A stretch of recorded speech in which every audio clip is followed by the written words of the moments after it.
e-wallets as part of a GES program organized by the federal government in collaboration with agro dealers. That is a program to assist farmers to enhance their capability to be able to expand their agricultural produce, because this e-wallet is a very laudable program.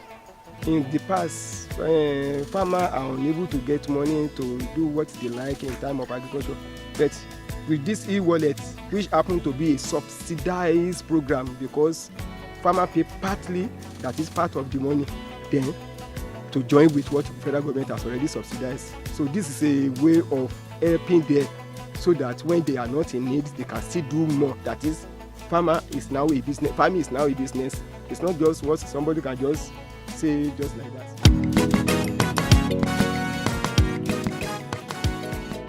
The challenges faced by farmers, they are numerous concerning this e-wallet program, part of GES, but some of it I will just make mention of is that about understanding is very poor.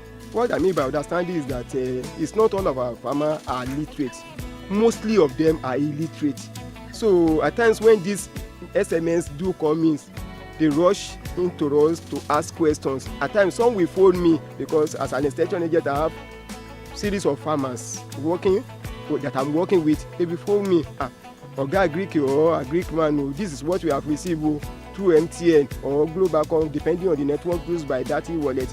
I will now say that, okay, when next I pay a visit, that is tomorrow, I will make it possible to explain. So what I mean is that the understanding aspect of it is very poor to farmers because of their illiteracy level.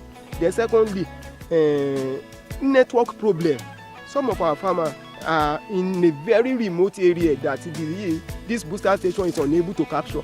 So some will not really get it. By the time they now getting near the town, they receive the alert. But getting back, even if you have already told them what they need to do, but getting back to log in that code, network will not pick it again. As a result, some can lose out during the duration of the e-wallet program. Then some of it is that far distance. Some of our farmers are living very far, like me. I'm covering Akure North and South. But some are in far Igbatoro, that is Ala area, and they put a redemption center at Obaile. Imagine.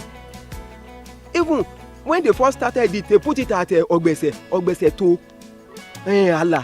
If you want to calculate the transport fare, a farmer need to spend nothing close to 1,500. I said it, the free money. So even this 1,500 is already covering the money for subsidy. So it's part of what they complain to at the far distance. So it's one of the third challenges. Then another one is that money. Maybe some other governments, NGOs or private persons can collaborate with the federal government so that the subsidizing rates will be very much reduced. So that if they even say it is bring 1,000 naira, farmer can still look for that one rather than this 2,500 or whatever. Then part of it is that some of the input is not sufficient enough for farmer, because they told us what's the problem. It's not sufficient. Imagine a farmer giving just about 15 kg. It's not even up to 15 kg. Then we want to plant an hectare. Some will look at it as a waste, because I told you earlier on that when somebody take 1,500 to travel to Ogbese to collect, and with what is he going to collect, he will now look back and sit down and think that if I even use that 1,500 to buy it, it will be better.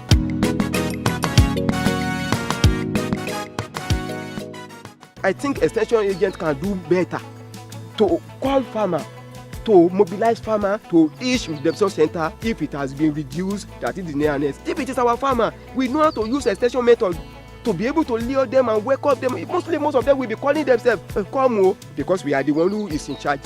E-wallet is a very nice and laudable program. In fact, it enhances farmers' productivities.